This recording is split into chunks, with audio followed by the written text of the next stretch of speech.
Dans le village reculé de Ngandama, niché entre deux collines rouges et encerclé d'un fleuve en forme de serpent, les nuits étaient plus éloquentes que les jours.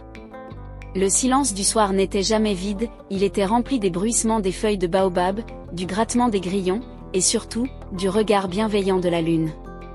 On disait au village que la lune était la mère des étoiles, et que chaque étoile était une parole qu'elle n'avait pas pu prononcer.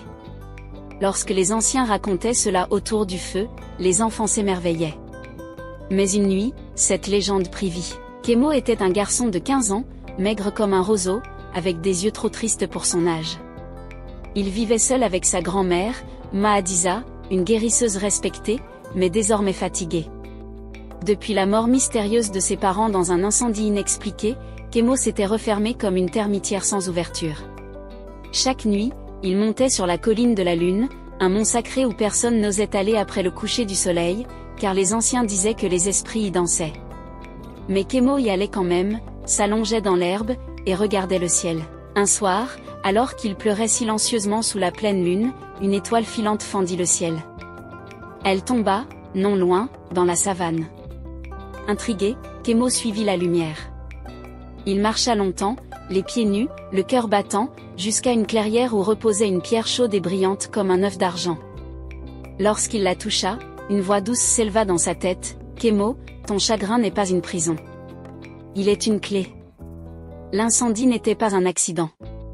Cherche la vérité, mais sache, ceux qui regardent trop longtemps la lune finissent par voir leur propre reflet. » Il recula, effrayé. La pierre se brisa, et un vent glacé souffla à travers les arbres, comme un avertissement. Le lendemain, Kemo parla pour la première fois depuis des mois. Il dit à sa grand-mère ce qu'il avait vu et entendu. Mahadiza pâlit. « Tu n'aurais pas dû toucher l'étoile ? Mais maintenant que tu sais, écoute, ce que tu cherches est enfoui dans la parole du silence. » Elle lui donna un vieux collier, celui de son père, gravé d'un symbole, une lune entre deux flammes. Kemo commença à enquêter. Il interrogea les anciens, observa les gestes des adultes, et surtout, il écouta les non-dits. Il découvrit peu à peu un sombre passé. Le chef du village, Onkoro, autrefois allié de son père, avait convoité les terres fertiles que possédait la famille de Kemo. Une dispute, puis un complot. L'incendie.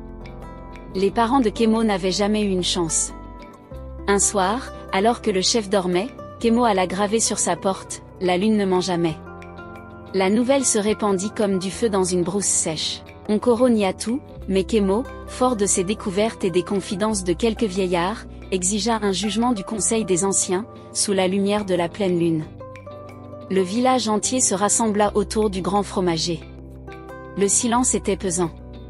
La lune, pleine et claire, baignait les visages de sa lumière argentée. Quand vint le moment de parler, Kemo ne montra aucune haine.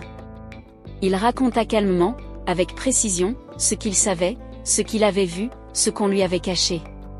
Un vieil homme, autrefois griot et ami de son père, se leva soudain. Tremblant, il confirma l'histoire. Le chef tomba à genoux, incapable de se justifier. Il fut destitué. Le pouvoir revint au Conseil des Anciens, et le village entra dans une ère de réconciliation. Kemo ne devint pas chef. Il refusa. Il reprit les pas de sa grand-mère et devint guérisseur. Mais plus encore, il devint veilleur de la colline de la Lune. Il guidait les enfants perdus, les orphelins, ceux que la douleur avait rendus muets, comme lui jadis. Chaque nuit, il disait, « La lune voit nos blessures. Mais elle n'éclaire que ceux qui osent regarder en eux-mêmes. » Comme leçon de vie, la vérité peut être ensevelie sous le silence, mais elle revient toujours avec la lumière. Et ceux qui ont souffert sont parfois les mieux placés pour guérir les autres. Souviens-toi, la lune ne ment jamais.